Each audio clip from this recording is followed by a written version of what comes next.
Para naman sa karagdagang impormasyon ukol sa lagay ng panahon, makibalita tayo live kay Pag-asa Senior Weather Forecaster Mario Palafox. Magandang hapon po, Ginoong Palafox. Magandang hapon, Matt. So sir, alam na po ba natin kung kailan lalabas ng Philippine Area of Responsibility ang Bagyong Butchoy? Maki, kung hindi magbabago ang direksyon ni Typhoon Butchoy, inaasahan natin mamayang gabi ay makakalabas na ito ng ating Area of Responsibility. So lalabas po si Butchoy pero may nakaabang na papasok, tama po ba? Opo, meron po tayong nakikitang isang tropical storm dito sa may katimugang China at ito'y may international name na Talim. Oho, alam na po ba natin kung kailan papasok to at may epekto na po ba to sa lagay ng panahon sa ating bansa? Sa atin pong pagtaya ay mga Miyerkules po ng hapon ay papasok po ito ng ating Area of Responsibility, ngunit hindi naman po inaasahan na makakapekto ng direkta dito sa ating bansa. Ano po yung ibig sabihin ng hindi naman diretsong makakaapekta sa ating bansa? Ito po kasi ay inaasang papasok lang po doon sa northwestern boundary po ng ating Area of Responsibility o doon sa area po ng Taiwan.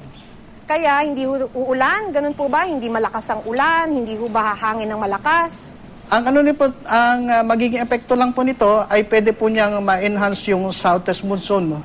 At ito magbibigay ng pag-ulan dito lang po sa may western section ng Northern Luzon. So kagabi po, no, lalo na kaninang madaling araw, talagang napakalakas po ng ulan, no, sa ilang lugar dito po sa Metro Manila. Nagsuspinde pa po ng klase. So bukas po kaya at saka sa mga darating na araw, ganito pa rin po ba yung aasahan nating panahon?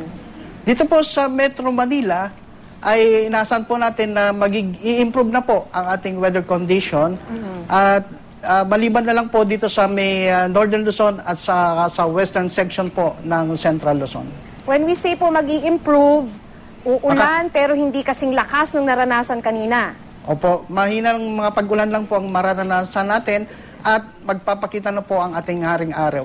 Ayan, so pahingi naman po ngayon ng status ng mga dams po natin sa bansa. Tulad po ng nasabi kanina ng inyong reporter ay wala na pong dam ang nagpapakawala ng tubig. Wala na po ngayon? Opo. At wala rin po kayang dams na malapit na sa spilling level?